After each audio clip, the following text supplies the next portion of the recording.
20 weirdest 1970s home appliances that no one wants back. Do you dare face the truth? The 70s weren't just about flashy fashion. They were also the peak of some of the wildest home gadgets ever made. They looked revolutionary at first, but in reality they were bulky, complicated, and shockingly impractical. Join me as we pull back the curtain on these bizarre inventions that, trust me, no one would ever want in a modern kitchen. Get ready, you're in for a real shock. Hot dog toaster. Flashback to a weekend morning in 1975, you walk into your kitchen, and on the countertop gleams a burnt orange or butter yellow appliance, the hot dog toaster. At first glance, it seemed like a brilliant idea, a machine designed solely to toast hot dog buns, promising perfectly juicy hot dogs with crispy golden buns. The manufacturer, Coca-Cola, heavily advertised it, envisioning quick, delicious meals for the whole family. But strangely, this hot dog toaster resembled a novelty toy more than a practical kitchen utility. The problem was, why would we need a specialized appliance just for hot dogs and their buns, when a regular toaster could do the same, even more efficiently with a variety of other foods? Its simple design, with slots for hot dogs and bun slots, offered no significant convenience compared to preparing hot dogs the traditional way. Consumers quickly realized that despite its attempt to streamline the hot dog preparation process, the device's limited functionality quickly led to its demise. From a hailed innovation, it became an odd footnote in the history of the decade's least practical kitchen appliances. Today, looking back, we can only smile and silently think. Fortunately, these hot dog toasters no longer take up space in our modern kitchens. Salad shooter. During this era, homemakers were always looking for tools to save time and effort in the kitchen, and so the salad shooter was born, an appliance heavily advertised as a revolutionary tool that could simplify slicing and grating vegetables in an instant. The Presto Salad Shooter Slicer Shredder even confidently claimed it was easier to use than a conventional food processor. With its compact design and ability to push sliced or shredded vegetables directly into a bowl, it looked like a perfect solution for fresh salads or dishes requiring quick ingredient preparation. This idea sounded good, but failed miserably in everyday reality. Despite its appealing appearance and great promises, the salad shooter quickly revealed significant limitations. It struggled with harder or larger vegetables, often getting stuck or producing uneven results, causing users more trouble than ease. This caused the initial novelty to quickly fade, as it lacked significant versatility compared to traditional kitchen tools like sharp knives and regular graters. Do you remember the frustration when the machine stopped midway, leaving unfinished vegetable pieces and a mess to clean up? It was such a hassle. And speaking of cleanup, that was also a major drawback. The cleaning process for this device was not convenient at all, with small food particles often getting stuck in the complex mechanisms, requiring patience to thoroughly wash. The salad shooter, though momentarily popular, was quickly forgotten due to its limited function and inconvenience. Dedicated popcorn maker.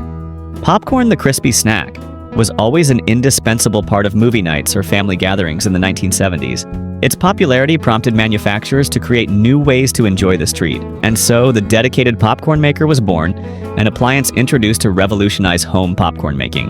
The Hamilton Beach Butter Up Pop, a prime example, even advertised its ability to automatically butter popcorn, promising a perfect culinary experience without getting your hands dirty. But was such a specialized appliance truly necessary?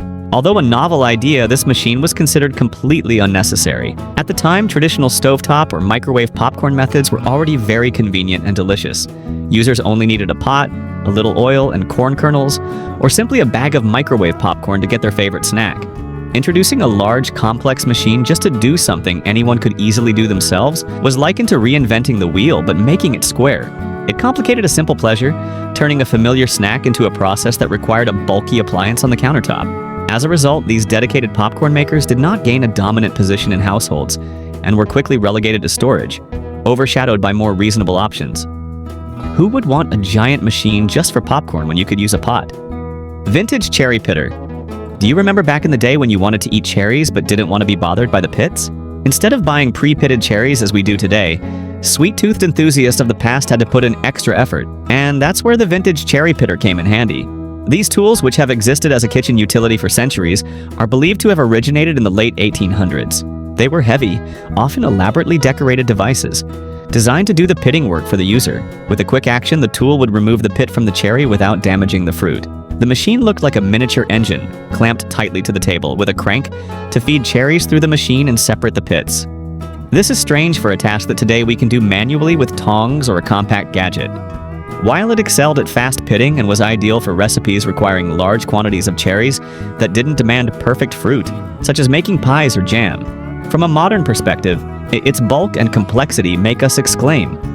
The earliest surviving cherry pitters on the collector's market today are easily recognizable by their intricate designs. Reminiscent of ancient craftsmanship, initially made of alloys like cast iron, this heavy tool did not budge once clamped to any suitable countertop. However, in a modern kitchen, where neatness and convenience are prioritized, having a large device that needs to be clamped to a table and looks somewhat archaic just to pit cherries is probably not an attractive option. While the durability of vintage models is unbeatable, with modern cherry pitters being compact, easier to use and clean, this bulky and somewhat old-fashioned machine can hardly find its place again. Rotisserie oven.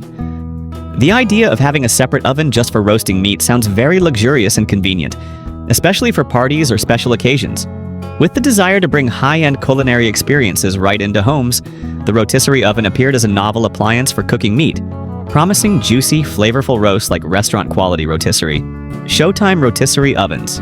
Advertisements at the time were filled with images of golden roasted chickens and fragrant tenderloins, making anyone salivate.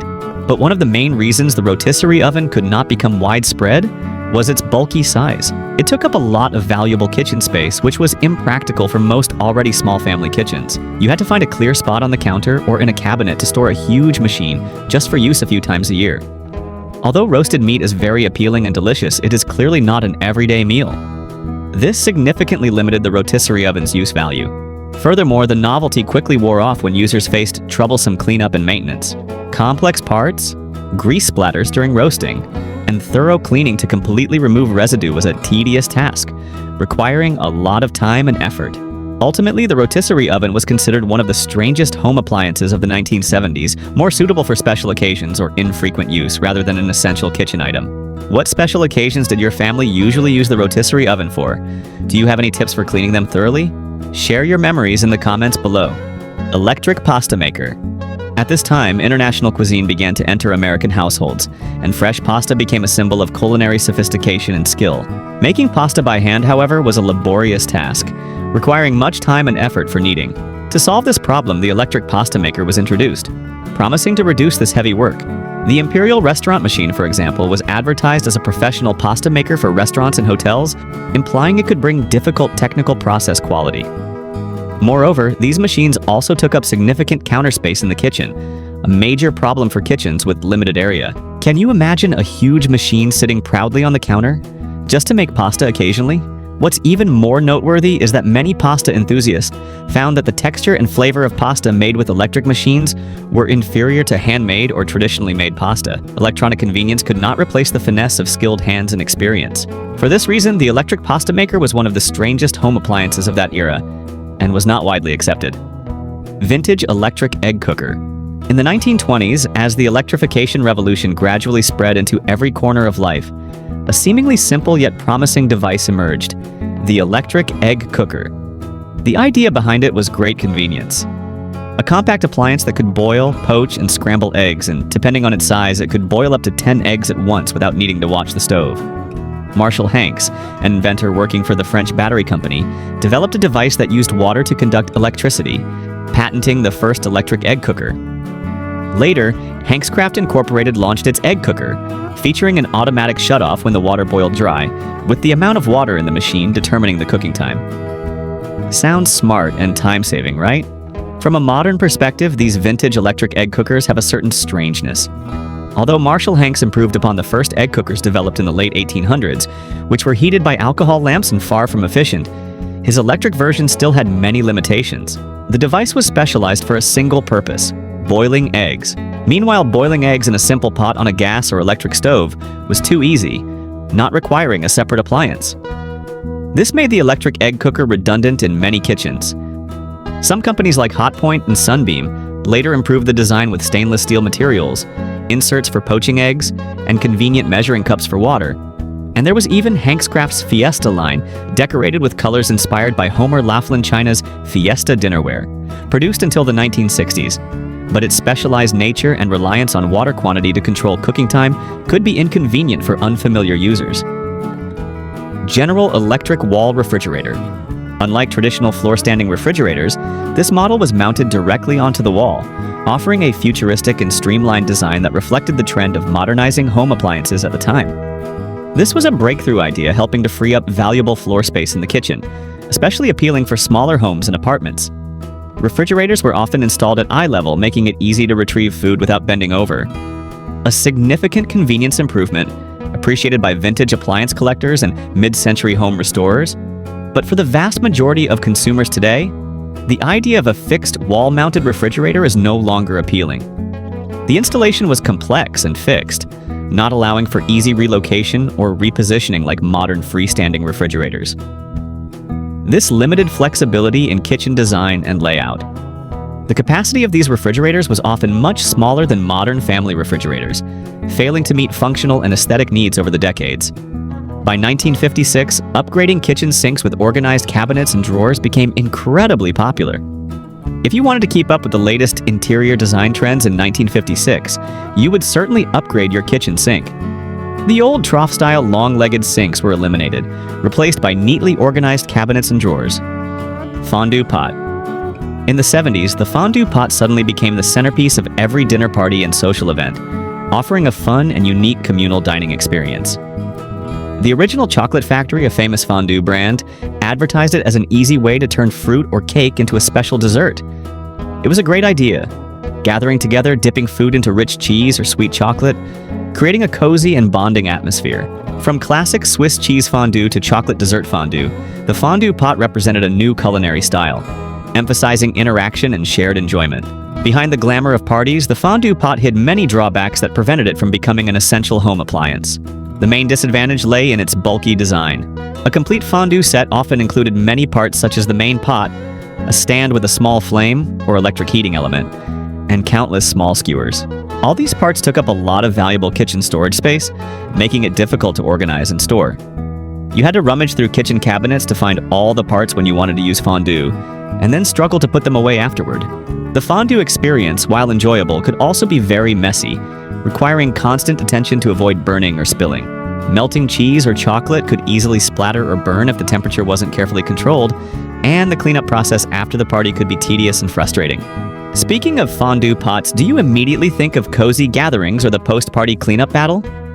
Don't hesitate to tell us your experiences. Flare stove. If you're a fan of 60s to 70s TV shows like Bewitched, you might have admired the flare stove. This was a real style statement in mid-century kitchens, known for its retractable glass door and innovative layout. The flare stove added a touch of sophistication that was both functional and visually appealing, making oven compartments easily accessible while maintaining a clean look when not in use. It combined aesthetics with practical cooking features, turning meal preparation into an enjoyable and efficient task. Sounds perfect, right? Looking closely from a modern perspective, the flare stove's retractable glass door design has a certain strangeness and potential problems. Although a groundbreaking design innovation, the moving mechanisms and complexity of the sliding door system could easily break down or get stuck after years of use. Maintenance and repair of these special parts would likely not be simple, especially since production ended in the late 1970s. The flare stove remains a beloved collector's item, admired for its durability and retro charm, and a nostalgic symbol for antique and mid-century modern enthusiasts. Electric can opener with knife sharpener. The integration of multiple functions into one appliance was considered the pinnacle of convenience at this stage. This device was designed to open cans at the push of a button, while also integrating a knife sharpening component, promising double convenience for users. It sounded like a perfect solution for every kitchen, saving space and reducing the number of tools needed. But the reality was not as rosy as the advertisements. It took up more counter space than the actual value it provided. A bulky, multifunctional machine would quickly become an obstacle in a small kitchen. When used long enough, its performance was often unstable. Some users might find it opened cans easily while others struggled, fumbling with stubborn cans. This turned can opening from a simple task into an unwanted gamble. The integrated knife sharpening feature was also a major disappointment. Although it was supposed to keep knives sharp, many users found it only partially sharpened knives and could not properly sharpen them like a specialized tool. A poorly sharpened knife is less effective and even more dangerous than a dull knife. It was a two-in-one device that wasn't truly effective in either function. It became a controversial appliance. Some loved the convenience, if lucky, while others just wanted to throw it out of their kitchen. Electric ice crusher. In the vibrant parties of the 70s, having crushed ice for cocktails and refreshing drinks was essential for adding sophistication. And to meet this need, the electric ice crusher was born, promising to deliver perfect crushed ice in an instant. It was a flashy-looking device with sharp blades and a powerful motor, giving the impression of maximum modernity and convenience. The appearance of an electric device just for crushing ice raised a big question about its necessity. Were we overcomplicating a process that was inherently very simple? Most people could easily achieve crushed ice by using standard ice cube trays and a small hammer, or more simply, putting ice in a cloth bag and smashing it. Investing in a specialized electric ice crusher became superfluous and occupied valuable kitchen space, especially since the need for crushed ice was often rare for most families. Not only that, these devices were also known for being very noisy when operating. Can you imagine the deafening noise of an ice crusher in action, turning a quiet kitchen into a mini construction site? This made the user experience unpleasant, even if only for a short time.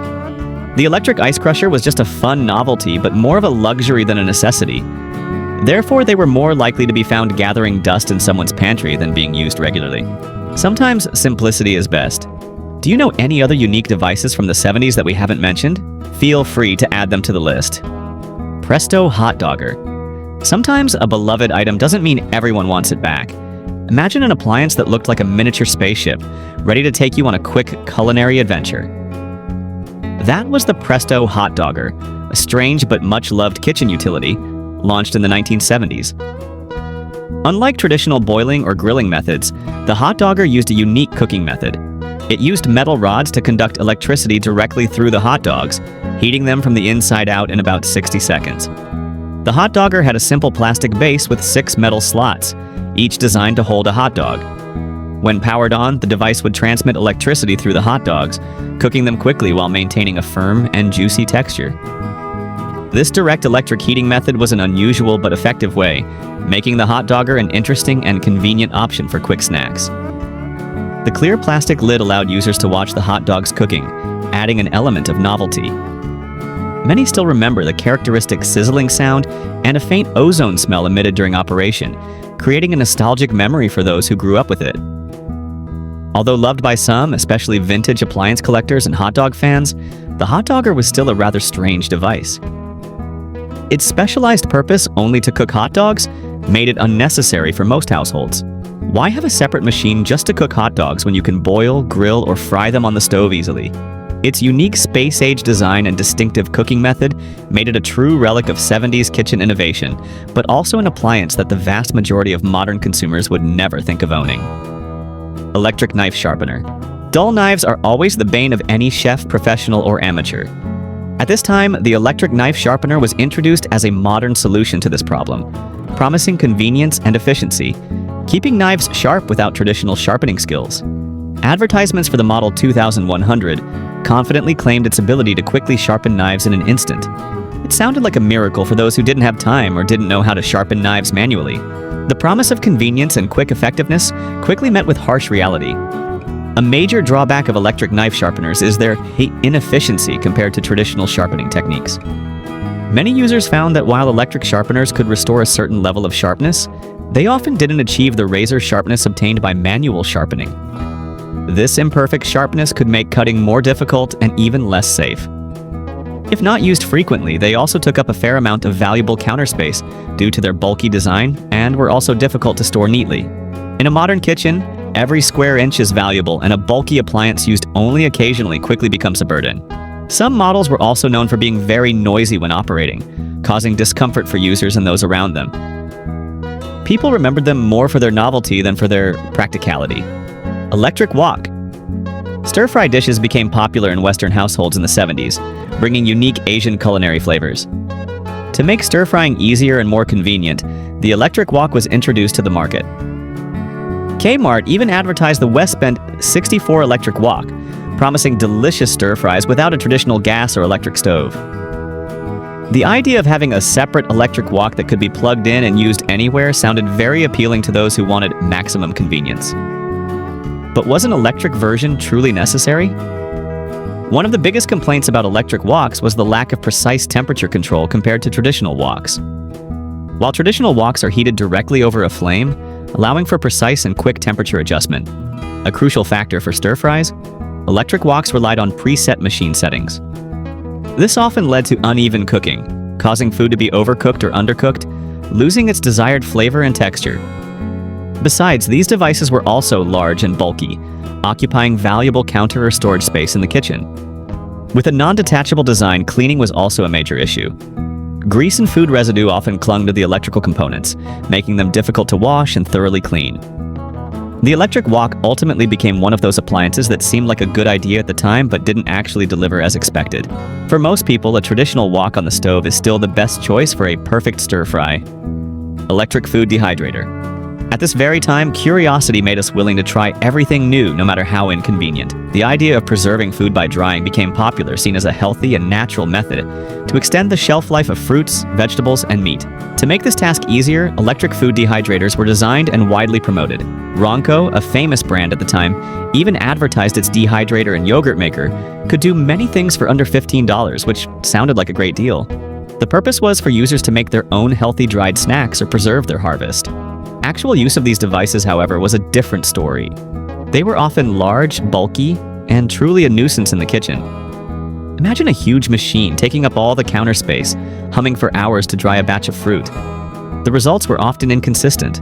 Sometimes the food was perfectly dried, but sometimes it was too moist or too dry, like playing food preservation roulette. You would never be sure of the outcome, wasting time and ingredients. Not only that, they were very difficult to clean. Drying trays stacked on top of each other, food stuck in crevices, cleaning became a tedious and time-consuming task. For all these reasons, electric food dehydrators were quickly deemed not worth the effort. Electric slicer and shredder. Similar to the salad shooter, electric slicers and shredders were advertised as advanced tools designed to streamline kitchen tasks like slicing vegetables and shredding cheese. They could slice and shred easily, were dishwasher safe, and easy to store. These devices promised to replace traditional knives and hand graters, offering the consistency and speed that homemakers always desired. The design was quite bulky, requiring a large amount of counter space or storage space, which was rare in smaller kitchens. This lack of space efficiency made them impractical for frequent use. Instead of being a utility, they became an obstruction on the kitchen counter. Additionally, although designed for specific purposes, they were less versatile than advertised, often struggling with certain types of food, leading to uneven results and frustration. You can imagine trying to slice a hard vegetable and the machine gets stuck, or malfunctions, forcing you to pull out a knife and do it manually. Some models were also prone to getting jammed or malfunctioning, interrupting the cooking process. Although popular in the 1970s as a symbol of innovation enthusiasm, their appeal diminished over time. Electric can opener. The first electric can opener was patented in 1931 by the Bunker Clancy Company in Kansas City, more than half a century after the earliest standard can openers were invented. However, it did not become immediately popular, partly because it was a bit ahead of its time. In 1931, many families still did not have electricity. It wasn't until 25 years later in the 1950s that the electric can opener truly became popular. Walter Hess Buttles and his daughter Elizabeth together developed a freestanding electric can opener that could sit on the kitchen counter. Walter designed the blade and motor, while Elizabeth sculpted the exterior casing. This product launched very successfully in late 1956, just in time for the Christmas shopping season, and was manufactured under the Udo brand of the Union Die Casting Company. Over the next few years, this device was launched in various styles and colors, and other brands also released their own versions of electric can openers. Although perhaps less common today, many electric can openers are still on the market from major brands like Hamilton Beach, Cuisinart, Bella, and even Amazon Basics.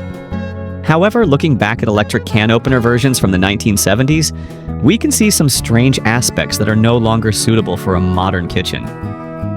Earlier models were often quite large, occupying a significant portion of kitchen counter space that today we might dedicate to more versatile appliances or simply leave open. Compared to compact manual can openers that are easy to store, or even cans with convenient pull tabs, owning a large electric machine just to open cans seems a bit redundant. Furthermore, while convenient for those with joint issues or hand strength problems, for the majority of users, a manual can opener remains reliable, durable, and doesn't require electricity. Having to plug it in, find space for a specialized device, and deal with its slight noise might make many feel it's unnecessary. SodaStream machine. Early SodaStream machines from the 1970s were very different from the modern soda makers we know today. At that time, the idea of making carbonated drinks at home was incredibly novel and appealing, promising unprecedented convenience and flavor customization. No need to buy bottled soda from the store. You could make your favorite drinks yourself with just a machine on the kitchen counter. In practice, however, the execution of this idea was not as desired. Early SodaStream machines were often bulky and clunky, taking up a large amount of counter space, making them more of an obstruction than a utility. Their clunky and unrefined design also didn't suit many kitchen styles. Moreover, they only had basic flavors, not as diverse and appealing as modern options. This limited user creativity and made the experience boring. The usage process was not user-friendly, and adjusting the carbonation level was just a guessing game, making it difficult to consistently create your favorite drink. You would never know if your soda would be fizzy enough or too fizzy. These machines were also quite expensive compared to their actual value, and were considered more of a nuisance than worthwhile. Between the bulky machines of the 70s and modern soda makers, there truly is a world of difference. I hope you've had a journey full of nostalgia. If this trip down memory lane brought a smile to your face and stirred up cherished memories, don't forget to hit the like, share, and subscribe buttons for Back to Yesterday so we can continue to reminisce together. Thank you so much for watching until the very end. See you in our next memory exploring journeys.